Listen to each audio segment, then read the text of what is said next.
Mr. President, it is no secret that we are living in dangerous times and that we face a variety of threats.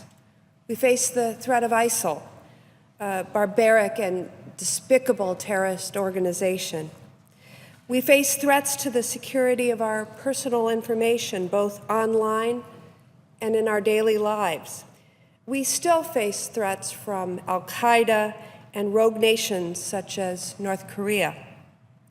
With all of these ongoing threats to our nation and its citizens, shouldn't our colleagues on the other side of the aisle want to work together in a bipartisan manner in order to fund the government agency responsible for protecting us from those threats?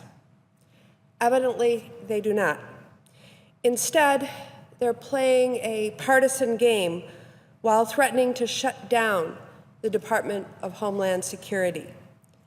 They're playing politics with our homeland security.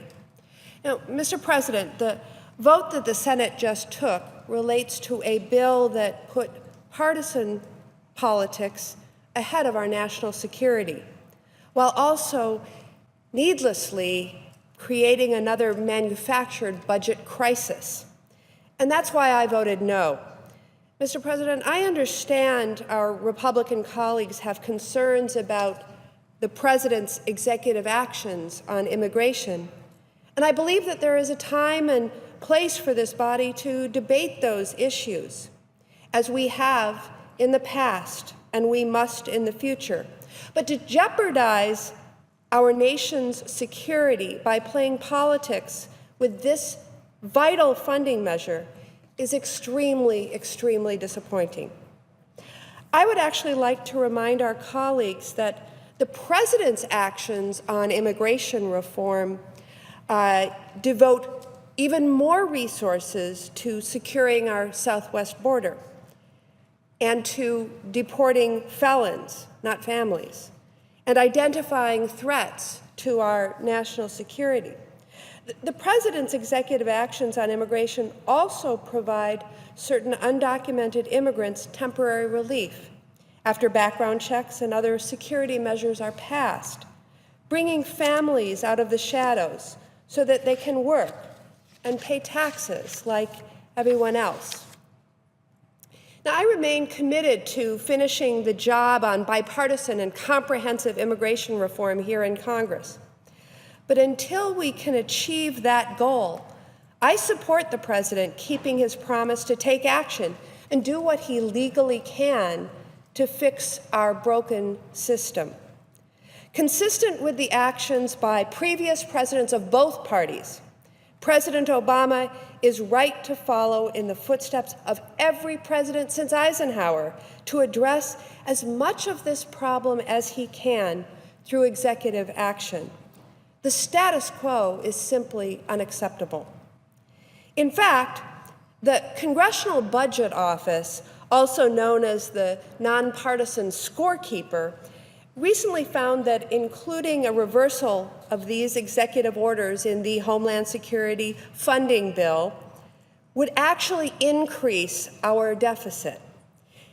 Instead of attaching these transparent attacks on the President, the Congress should pass a clean, straightforward, bipartisan bill. And there is such a bill. That bill was previously negotiated, and it was just introduced by Appropriations Vice Chairwoman Barbara Mikulski and Homeland Security Appropriations Subcommittee Ranking Member Shaheen. Mr. President, as a new member of the Homeland Security Appropriations Subcommittee, I am a strong supporter of their bill because it would fund programs that are critical to our nation and to my home state of Wisconsin. Their straightforward funding bill funds essential departments like the Coast Guard, which keeps the Great Lakes safe and open for business, and it funds FEMA grants, which has helped communities in western Wisconsin, for example, plan and prepare for floods. It funds fire grants that help rural fire departments with equipment that they could never afford through the proceeds of annual pancake breakfasts. Mr. President, these are critical assets that my constituents rely on, and putting them at risk is simply irresponsible. It's time for our colleagues to drop this dangerous political stunt, to join with Democrats to pass a bipartisan bill that gives the Department of Homeland Security the resources it needs to keep Americans safe. Thank you, and I yield the floor.